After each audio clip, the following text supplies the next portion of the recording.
Well, cricket and controversy ये पहली बार नहीं है जब हमने मैच के बीच में कुछ ऐसा फैसला देखा जहां पर हमारा सर चकरा गया कि यार ये क्या हुआ। मतलब वार्निंग देना तक ठीक है, लेकिन यार 10 रन किसी को ऐसे गिफ्ट कर देना ये थोड़ा सा अनफेयर था। और ऐसा पहले भी हुआ है, जैसे मैं आपको रीसेंट टाइम्स में कुछ ऐसे एक दो इंसिडेंट याद दिला दूं और फिर इस पर आऊंगा और इसको थोड़ा डिटेल में आपको समझाऊंगा और लॉ एग्जैक्टली क्या कहता है उस पर ही बात करेंगे। लेकिन सबसे रीसेंट जो अनफेयर डिसीजन मेरे दिमाग में आता है वो आता है एंजेलो मैथ्यूज का, जब साकिबुल हसन ने कंप्लेन किया था जब वर्ल्ड कप के टाइम पर बांग्लादेश वर्सेस श्रीलंका का मैच चल रहा था और वहां पर वो जब तक क्रीज पर आते हैं उनका हेलमेट का स्ट्रैप टूट जाता है, वो स्टांस नहीं ले पाते हैं, वापस जाते हैं और जब तक आते हैं तो टाइम आउट हो चुका होता है और वहां पर उन पर टेक्निकली उनको कंप्लेन करना था अंपायर को, साकिब को, और फिर अंपायर को वार्निंग देनी थी कि आप अब से ऐसा नहीं करोगे, आपसे जो भी अगला बैटर आएगा अगर वो देर से आएगा तो उसको हम आउट दे देंगे। लेकिन आउट ऑफ नोवेयर एक रूल के बारे में इंप्लीमेंटेशन होती है और वहीं पर उसको आप आउट देते हो, वो एक अनफेयर था। और आज वाला ये अनफेयर था क्योंकि आपने उस बंदे को वार्निंग, चलो माना उसको वार्निंग दी गई, ठीक है, उसको आपने वार्निंग दी थी, लेकिन यार आज आप जब स्लो ओवर रेट करते हो वहां पर भी मल्टीपल वार्निंग दी जाती है तब जाकर के 5 रन मिलते हैं। ये तो आपको पता होगा ना कि अगर बॉलर जो है वो आपने रिसेंट गेम्स में देखा होगा कि जब कोई भी गेंदबाज जो है वो अपने लिमिटेड टाइम से ज्यादा टाइम ले रहा होता है, अपने टाइम से ज्यादा टाइम ले लेता है, तो उसको वार्निंग दी जाती है कि भैया आप बहुत ज्यादा टाइम ले रहे हो, अगर आपने एक बार और ऐसा किया तो आपको एक और वार्निंग मिलेगी, एक बार और किया तो वार्निंग मिलेगी और फिर उसके बाद आपके 5 रन काट लिए जाएंगे। तो वहां पर भी मल्टीपल वार्निंग मिलती है। यहां पर बशीर बल्लेबाजी कर रहे होते हैं और फिर उन पर अचानक से पिच को डैमेज करने का इल्जाम लगाया जाता है और फिर 10 रन काट लिए जाते हैं। ये एक रेयर कंट्रोवर्शियल कॉल था एक हाई स्टेक मैच में जो बहुत क्रूशियल मैच है, एंड बीइंग ऑनेस्ट मैंने आज से पहले कभी भी ऐसा नहीं देखा था। आई नो सबके दिमाग में यह है कि भाई ये फेयर है अनफेयर है, मुझसे अगर आप पूछोगे मेरी ऑब्जर्वेशन से तो ये पूरी तरह से अनफेयर है। एंड ओनली रीजन कि यार आप बताओ ना बंदे को, आप एक बार उसको वार्निंग दो, फिर आप उसको बोलो कि भाई तुम्हारा जो पैर पड़ रहा है वो बार बार पिच को खराब कर रहा है। आपके पिच की वैसे भी कंडीशन कोई बहुत अच्छी नहीं थी कि एकदम मक्खन पिच थी और उसको बशीर जो है वो घिस घिस के खराब कर रहे थे। देखो टेक्निकली जो रूल कहता है वो 41.14 में लिखा हुआ है कि बैटर डैमेजिंग द पिच। मैं यहां पर फोटो लगा दे रहा हूं, फोटो उसको आप पॉज करके वीडियो को उसको पढ़ भी लो। उसमें जो पहली लाइन है वो ये लिखी हुई है कि it is unfair to cause deliberate और avoidable damage to the pitch. मतलब एक तो आप चाहे तो जानबूझकर उसको खराब कर रहे हो, यू नो कि आप मतलब मैं बैटिंग कर रहा हूं, ठीक है, और मैंने स्टांस लिया, स्टांस लेने के बाद अगर आप उस वीडियो को देखोगे, इस वाले वीडियो को जिसको मैंने पॉज करके यहां पे लगाया है, सो अगर आप उसको देखोगे you will see one thing कि और इसी पर कंप्लेन भी हो रहा है, ये जो बशीर का ये वाला लेफ्ट वाला पैर है ना, ये पैर उनका मतलब उन्होंने बॉल खेली उसके बाद जब वो अगला पैर रखते हैं तो टेक्निकली वो पैर ऐसे घिस रहा है जमीन पर। सो अगर आप पिच को घिस रहे हो बार बार बार बार तो पिच का वो एरिया जो है वो खराब हो जाएगा। सो आप नहीं चाहोगे कि भाई आप गेंदबाजी करो, आप नहीं चाहोगे पिच का एरिया खराब हो जिस तरह से आप पिच, ठीक है, सब बात सही है, आप उनको वार्निंग दो, वो अगली बार से नहीं करेंगे। अगर आपको लगता है कि भाई उस बंदे की आदत है, काफी लोगों की आदत होती है कि उसका पैर बहुत तेज पड़ता है, आप उसको बोलो, तो आप उसको बोलोगे दोबारा तो वो कंट्रोल करेगा। लेकिन एकदम से 5 रन लगा देना और फिर उसका 5 रन लगा देना ये थोड़ा सा अनफेयर है। और इस तरह से आप अगर आप वाकई 10 रन लेकर के जीतना चाहते हो अलग सी बात है, वैसे ही आज बैटर्स ने कोई बहुत सी बैटिंग नहीं की, उस पर ही मैं आऊंगा। लेकिन जिस तरह से ये particular 10 run as a penalty लिया गया है ये कहीं से भी फेयर कहीं से भी नहीं दिख रहा है। और नीदरलैंड को 0 बॉल 0 ओवर में आपने 10 रन ऑटोमेटिकली दे दिया, उनका उनका इनिंग ही स्टार्ट हुई 10 रन विदाउट अ विकेट पर। सो वहां तो आपने ऑटोमेटिकली एक एडवांटेज ले लिया और उसके बाद आप लेकर के आगे बढ़ते हो। बशीर भी काफी प्रेशर में आगे ज्यादा कुछ कर नहीं पाए, 32.3 ओवर में उनको पहली बार वार्निंग मिली थी जब उन्होंने अपनी फर्स्ट डिलीवरी खेली थी, उसके बाद फिर वो कंटिन्यू होता रहा और आपने इवेंचुअली जो है वो दो दो 5-5 रन के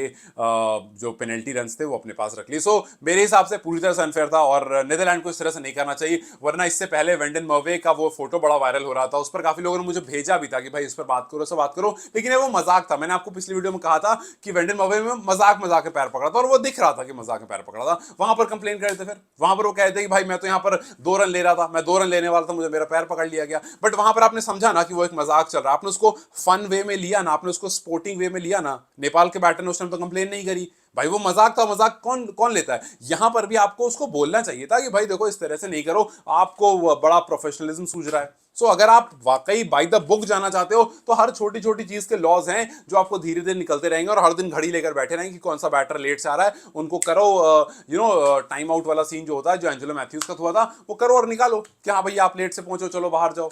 हर बार आप इन छोटी छोटी चीज को नहीं देखते, और अगर देखते भी हो, आप स्पोर्टिंग स्पिरिट खेल रहे होते हो तो स्पोर्टिंग स्पिरिट में आप पहले कंप्लेन करते हो, वार्निंग देते हो और फिर उसके बाद धीरे धीरे एक्शन लेते हो, ना कि आप एकदम जिद पर अड़ जाते हो कि भैया मैं तो ऐसे ही जीतूंगा। मैं तो इसी तरह से जीतूंगा। तो ठीक है, आपको अगर इतने हाई स्टेक मैच में इस तरह से मैच जीतना है और आपको अगर पिछले वाले मैच की इतनी तकलीफ हुई पड़ी है तो फिर हम क्या ही कर सकते हैं। लेकिन आईसीसी को देखना पड़ेगा कि रेगुलरली, और ये वाली नो बॉल का भी बड़ा चल रहा है कि भैया इतनी क्लोज कॉल जो थी आज, नेपाल का वैसे भी दिन थोड़ा खराब चल रहा है और इससे पहले भी हमने देखा था, आई थिंक नेदरलैंड वाला ही वो मैच था जहां पर बशीर बशीर नहीं ललित गेंदबाजी कर रहे थे, बशीर थे भी नहीं, ललित गेंदबाजी कर रहे थे, वहां पर उनकी एलबीडब्ल्यू को अंपायर ने मना कर दिया था। सो ये हमने थोड़ा अंपायर को लेकर के देखा भी, अब उसको लेकर बात भी करी है, और संदीप ने भी कुछ टाइम पहले आवाज उठाई थी कि अंपायरिंग वाला, लेकिन उन्होंने वो नेपाल के मैचेस में उठाई थी जहां पर डोमेस्टिक मैचेस चल रहे थे। बट स्टिल आपको इन मैचेस में, सीडब्ल्यूसी जैसे क्रूशल मैचेस में अगर इस तरह की अंपायरिंग होगी, अगर इस तरह के फैसले लिए जाएंगे तो ये कहीं से भी फेयर नहीं होने वाला है। और अगर इस तरह के मतलब देखो बताइए, अगर ये नहीं होता ना, अगर ये नहीं होता तो शायद इस पर इतनी कॉल नहीं आती, क्योंकि ये एक बड़ा हो गया